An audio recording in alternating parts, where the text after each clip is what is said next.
अशरफ साहब, इस वक्त जो मामला सामने है चीनी की दस्तयाबी और कीमत के हवाले से, उसमें जिम्मेदारी का तयन करने लगे हैं, वो तो ऊपर से शुरू हो रहा है। वो तो इसहाक डार साहब के भी फैसले हैं, जो नायब वज़ीर आज़म भी हैं और वज़ीर ख़ारजा भी हैं।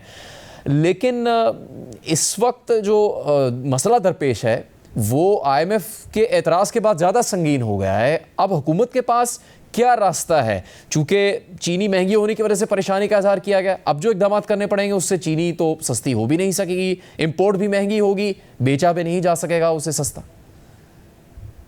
जी बिल्कुल, आपने दुरुस्त कहा। मैं इस पे जितनी भी जमहूरी हुकूमत में जिम्मेदारी होती है वो इज्तिमाई जिम्मेदारी होती है, किसी एक शख्स की जिम्मेदारी नहीं होती। चीनी के मामला में मामला इसलिए ज्यादा संगीन और ज्यादा हसास हो जाता है। अगर आप देखें तो हम बगैर ज्यादा तफसील में जाए कहूँगा, इस वक्त सदर पाकिस्तान आसिफ जरदारी, वज़ीर आज़म पाकिस्तान शहबाज शरीफ साहब, पंजाब चीफ मिनिस्टर मरियम नवाज साहब और मियां नवाज शरीफ साहब, इस तमाम चीनी के कारोबार से जुड़े हुए हैं। चीनी के मसले पे कोई भी इशू हो जिनको बहुत सेंसिटिव होना चाहिए ताकि उंगलियां इनकी तरफ ना उठें। अब इनका इसमें कोई किरदार है या ना है, लेकिन इनका उंगलियां इनकी तरफ जरूर उठती हैं कि क्यों ये फैसले किए गए। अब सवाल ये उठता है कि जब हमारे पास एक्सपोर्ट का एक इशू आया, इसी से उसकी अप्रूवल ली गई, 5 रुकनी कमेटी या 5 वजारती कमेटी, दूसरे वज़रा भी होते हैं, उस लेवल पे जब शुगर मिल एसोसिएशन से कमिटमेंट ली गई कि चीनी की एक्सपोर्ट हमें करने की इजाजत दीजिए 7,50,000 मेट्रिक टन, तो हम इसको चीनी की कीमतें नहीं बढ़ने देंगे। एक फैसला हो गया, एग्रीमेंट हो गया। अब उस एग्रीमेंट की वायोलेशन हुई, अब उसकी वायोलेशन की सजा कोई ना कोई तो होनी चाहिए ना। एक मुहतात अंदाजे के मुताबिक इस कारोबार में 115 अरब रुपए ज्यादा कमाए गए हैं शुगर इंडस्ट्री की तरफ से।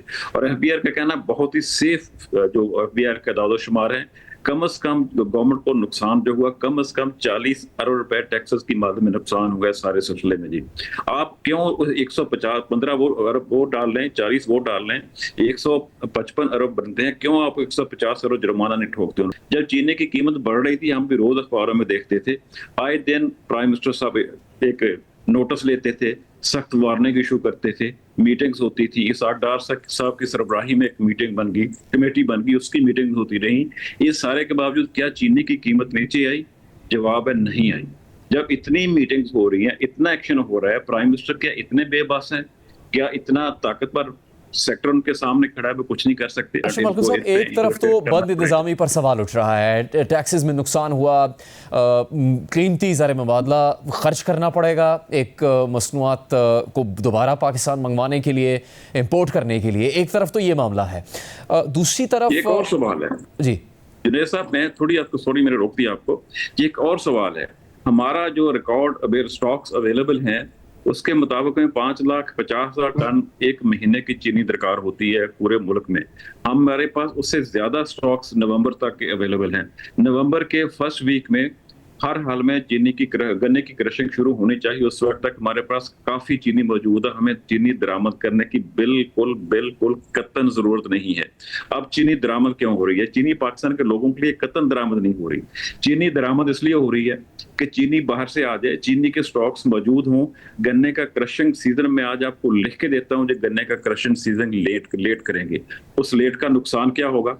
उसका नुकसान जिम्मेदार को होगा कि उसको गन्ने का वजन आहिस्ता आहिस्ता कम होता जाएगा, गन्ने में पानी की तादाद कम होती है, शुगर की तादाद बढ़ती जाती है। चीनी के मालकान को, चीनी मिल्स के मालकान को फायदा होगा कि शुगर की क्वांटिटी गन्ने में ज्यादा हो जाएगी, उसी रेट पे इनको ज्यादा शुगर वाला गन्ना मिलेगा और इसमें कम पानी की परसेंटेज होती है, वो वक्त के साथ साथ दिसंबर तक बहुत कम हो जाती है। उसका दूसरा नुकसान क्या होता है, खासतौर पर सिंध में और पंजाब में, कि बहुत से जिम्मेदार ने गन्ना काट के वहां गंदम काश्त करनी होती है, वो नहीं हो पाती। जिम्मेदार को दोहरा नुकसान होगा, एक गन्ने के वजन उसका कम हो जाएगा, दूसरा उसका गंदम काश्त नहीं कर सकेगा, वो भी आखिरकार मुल्क को नुकसान होना है। तो फायदा किसको होगा? फायदा सिर्फ और सिर्फ शुगर मिल्स को होगा, जो सस्ता गन्ना खरीदेगी, एक पका हुआ गन्ना खरीदेगी, ज्यादा पका हुआ गन्ना जिसमें चीनी की तादाद ज्यादा होगी। इस पहलू को हर गवर्नमेंट के फंक्शनरी को पता है। यही फिर सारी वो वजूहत है जिसकी वजह से हुकूमत इतना बड़ा रिस्क लेने पे तैयार हो गई कि IMF की शराइत की खिलाफ वर्जी तक बात पहुंच गई, उनकी तरफ से एतराज आ गया। जी बिल्कुल, इसकी मुझे समझ नहीं आती। मैं कहता हूँ एक मुआहदा हुआ हुकूमत पाकिस्तान और IMF के दरमियान कि किसी भी शोबे को कोई टैक्स एग्जम्पशन नहीं दी जाएगी, तो आपने कैसे उनकी मर्जी के बगैर ये फैसला कर लिया? आपको पता नहीं था इसका इम्पैक्ट होगा, इसका फॉल आउट होगा। इसका फॉल आउट हमारे जो $7 अरब का कर्ज का प्रोग्राम है EFF, जिसको हम कहते हैं एक्सटेंडेड फंड फैसिलिटी प्रोग्राम, उस पे इम्पैक्ट होगा। जब मुआहदा तोड़ेंगे उसका इम्पैक्ट तो अल्टीमेटली आप पे आना है। अगर वो मुआहदा टूटता है, हम अब तेल की प्राइसेस तो बहुत बढ़ा देते हैं कि IMF से वादा किया हुआ है, अब दूसरी चीजों पे टैक्सेस की रेशो बढ़ा देते हैं कि IMF से मुआहदा किया हुआ है। अब जहां तक आम आदमी का तल्लक है, उस पे बिजली के बिलों की सूरत में, गैस के बिलों की सूरत में बेतहाशा लोड डाल देते हैं कि IMF से मुआहदे के पाबंद हैं। इधर जिसके बेनिफिशियरी बहुत थोड़े लोग हैं, चीनी के मालिकान जो हैं, उनको खुश करने के लिए मुआहदा भी तोड़ने जा रहे हैं, उस मुआहदे की खिलाफ वर्जी करने जा रहे हैं।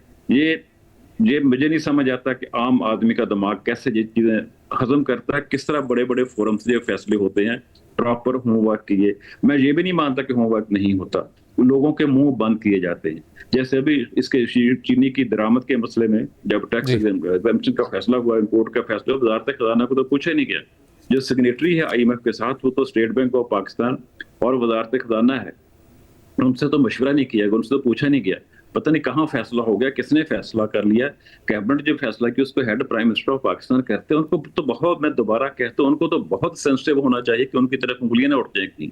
हालांकि बेनिफिशियरी वो अकेले नहीं होंगे, शुगर मिल उन अकेलों के नहीं है, और भी बहुत से लोग हैं इसमें। बेनिफिशियरी सारा सेक्टर होगा, लेकिन प्राइम मिनिस्टर को ज्यादा सेंसिटिव होना चाहिए इस फैसला लेते वक्त ज्यादा, क्योंकि अल्टीमेटली जिम्मेदारी हुकूमत पाकिस्तान पे जब प्राइम मिनिस्टर पे ही आती है।